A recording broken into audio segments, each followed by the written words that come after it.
안녕하세요, 곧동남 시돌입니다. 이번 영상은 오토데스크사의 퓨전 360 캠 강좌 영상이고요.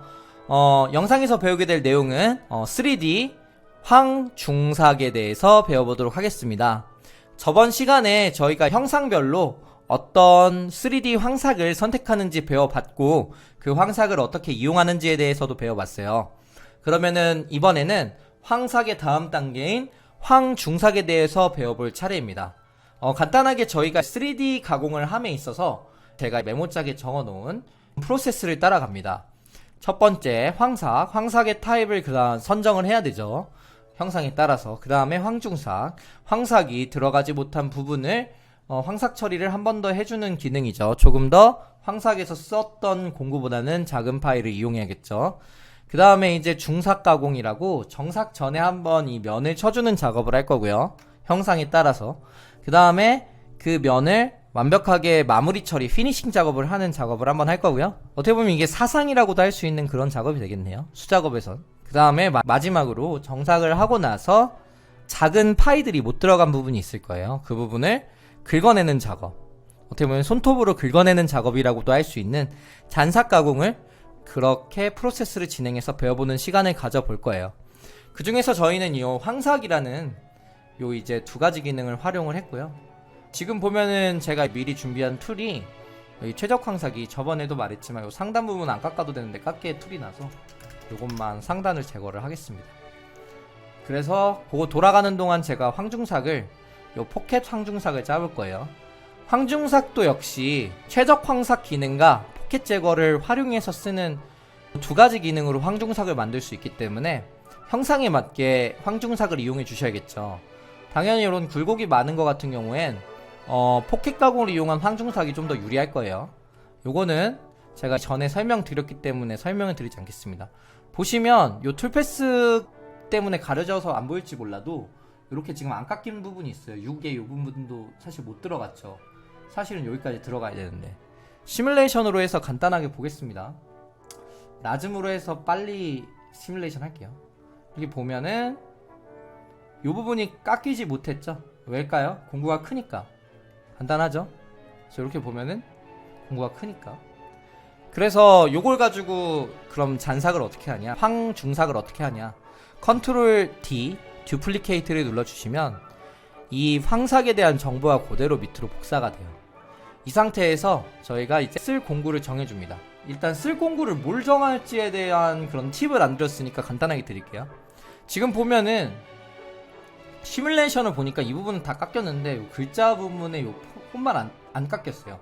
이 홈이 들어가지 않는 공구라면 어차피 필요가 없는 공구예요. 그러니까 이 홈이 들어갈 공구를 선정을 해주셔야 돼요.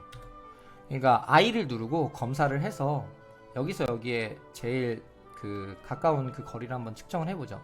이건 24mm고 여기 좁으니까 여기 한번 보겠습니다. 여기는 20mm 정도 되고요.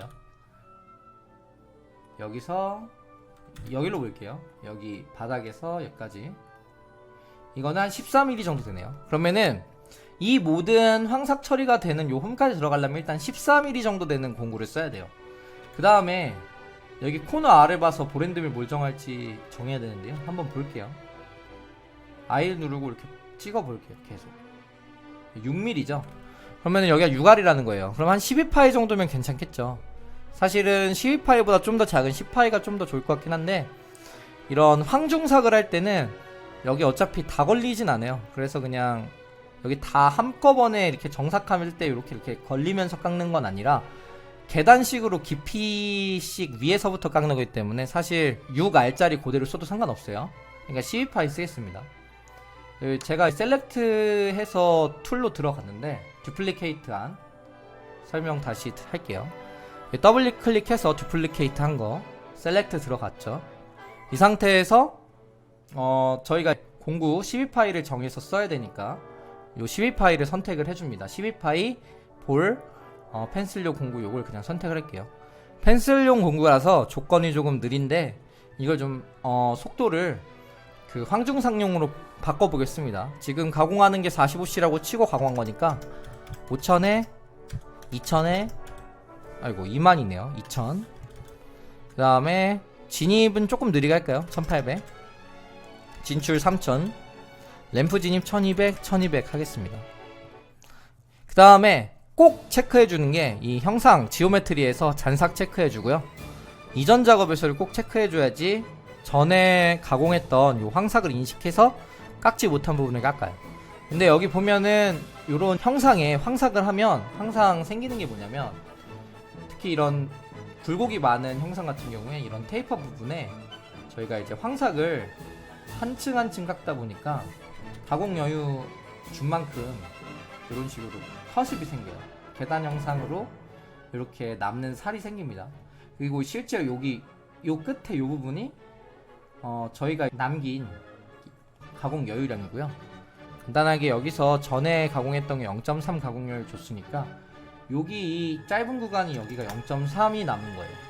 그러니까 실제로 이 높은 부분은 훨씬 더 많이 남았다고 저번에도 비슷하게 말씀드린 게 있는데 많이 남았을 거예요.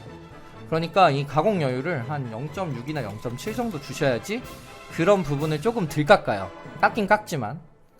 여튼 그래서 조정 옵셋하고 가공 여유를 0.6으로 맞춰주겠습니다. 이 조정 옵셋이 커습을 요 미만 되는 건 무시하라는 뜻으로 이제 써있는 거라고 보시면 돼요. 그래서 잔삭 가공 체크해주고요. 그다음에 가공 경계 같은 경우엔 어차피 이제 이 외곽은 깎을 게 아니잖아요. 커습을 인식시킬 것도 아니고 요 안쪽만 계산하도록 하겠습니다. 그 다음에 다른 거 건드리지 않고 이 12파이 보랜드밀에 관련된 XY 피치, Z 피치만 정해주면 되죠. 저는 12파이는 0.3 정도 주고요. Z 피치, 황삭 절삭 간격.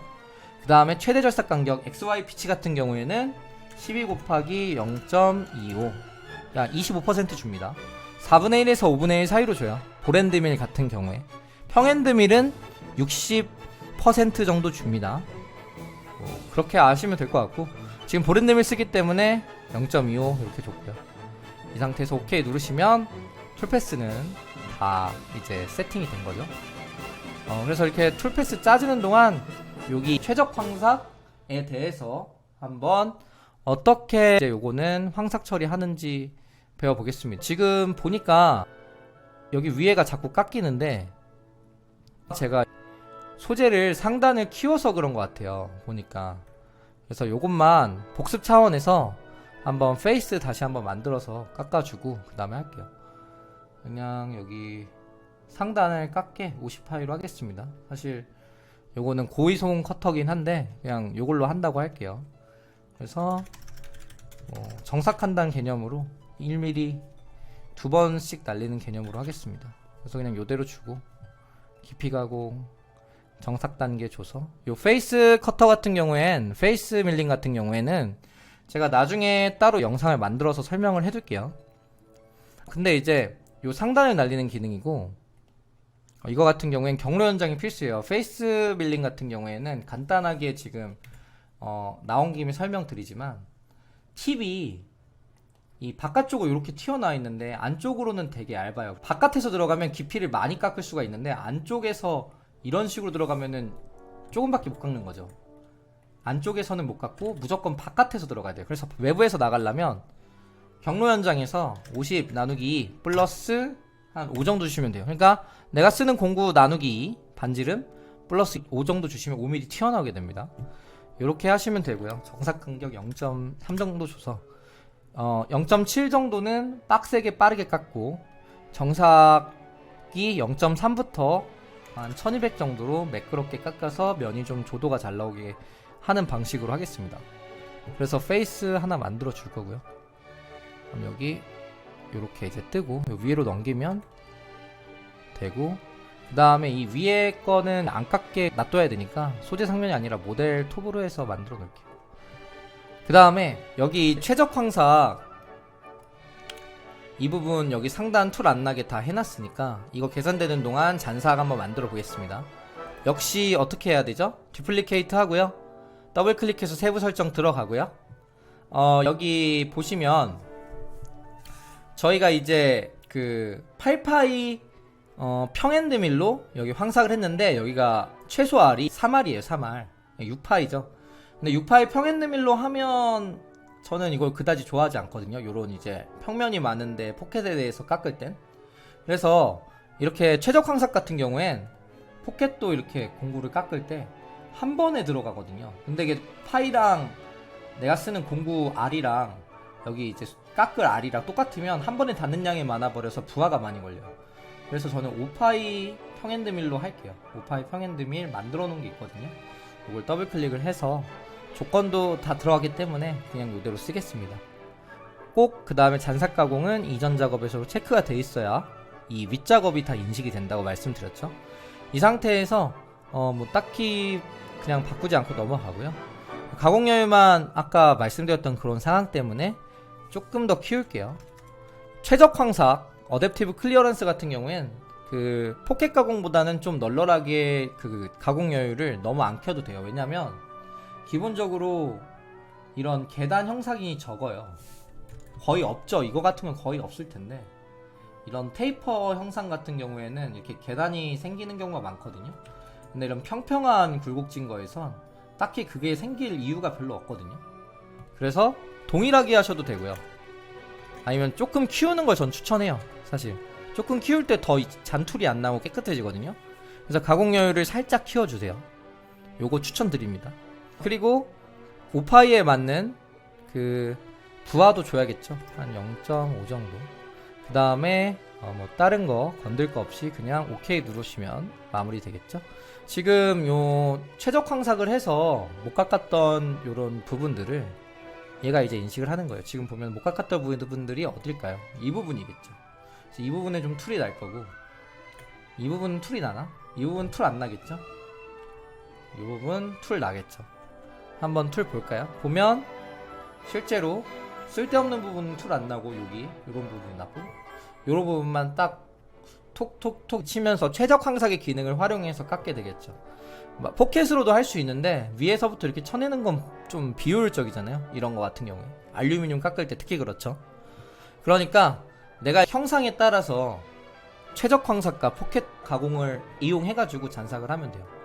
포켓 가공 꿀팁 하나 더 말씀드리면 이런 줄들이 또 너무 많아가지고 이게 굳이 생겨야 되나라고 생각하실 수 있잖아요. 다 여기 잘 보시면 커습이 탁 튀어나와 있는 이 부분에 툴이 나는 거예요.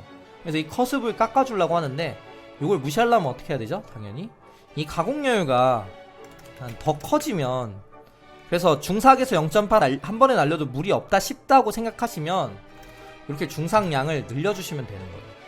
내가 그럼 0.8까지 무시할게 라고 말하는 거잖아요. 그러면은 요런 잔툴이 훨씬 덜 날 거예요. 시간도 더 줄어들 거고.